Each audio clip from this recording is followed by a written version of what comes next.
अफगानिस्तान की राजधानी काबुल गुरुवार देर रात दो शक्तिशाली विस्फोटों और गोलीबारी से दहल उठी।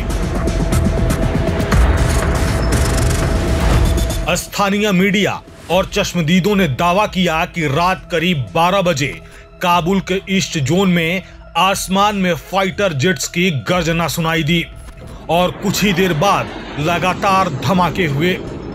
इसके बाद शहर के कुछ इलाकों से गोलियों की आवाजें भी रिपोर्ट की गईं। अफगान अधिकारियों ने इस गतिविधि की पुष्टि की है। वहीं तालिबान के प्रवक्ता जबीहुल्लाह मुजाहिद ने एक्स पर लिखा कि काबुल शहर में विस्फोट की आवाज सुनी गई है। चिंता की कोई बात नहीं, सब कुछ नियंत्रण में है। जांच जारी है और अब तक किसी नुकसान की रिपोर्ट नहीं मिली है।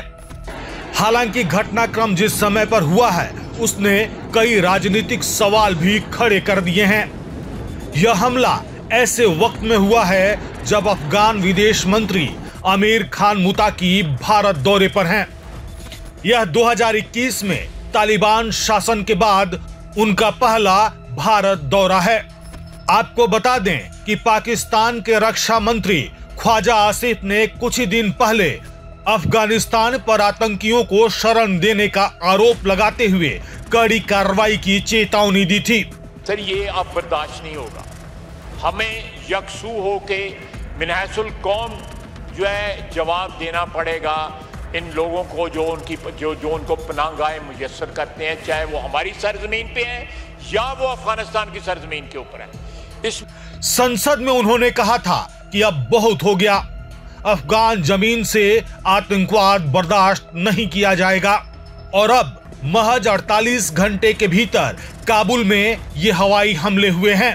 खुफिया सूत्रों के मुताबिक यह हमला पाकिस्तानी तालिबान के प्रमुख नूर वली महसूद को निशाना बनाकर किया गया था। काबुल के पूर्वी हिस्से में टीटीपी और अलकायदा के कई ठिकाने बताए जाते हैं।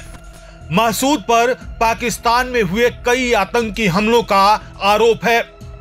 अगर यह हमला पाकिस्तान की ओर से हुआ है तो यह पहली बार होगा जब उसने सीधे काबुल शहर के अंदर हवाई हमला किया है। विशेषज्ञों का कहना है कि यह घटना पाकिस्तान और तालिबान नियंत्रित अफगान क्षेत्रों के बीच सीमा पार संघर्ष के एक नए चरण की शुरुआत कर सकती है। वहीं अफगानिस्तान के कार्यवाहक विदेश मंत्री आमिर खान मुताकी इस समय भारत की 8 दिवसीय यात्रा पर हैं। वे आज यानी 10 अक्टूबर को विदेश मंत्री एस जयशंकर और राष्ट्रीय सुरक्षा सलाहकार अजीत डोभाल से मुलाकात करने वाले हैं। भारत अब तक तालिबान शासन को औपचारिक मान्यता नहीं देता, लेकिन मानवीय सहायता और क्षेत्रीय सुरक्षा के लिहाज से कूटनीतिक संपर्क बनाए हुए है। मुताकी का यह दौरा इसलिए भी अहम है क्योंकि इसी बीच काबुल में यह रहस्यमय एयर स्ट्राइक हुई है।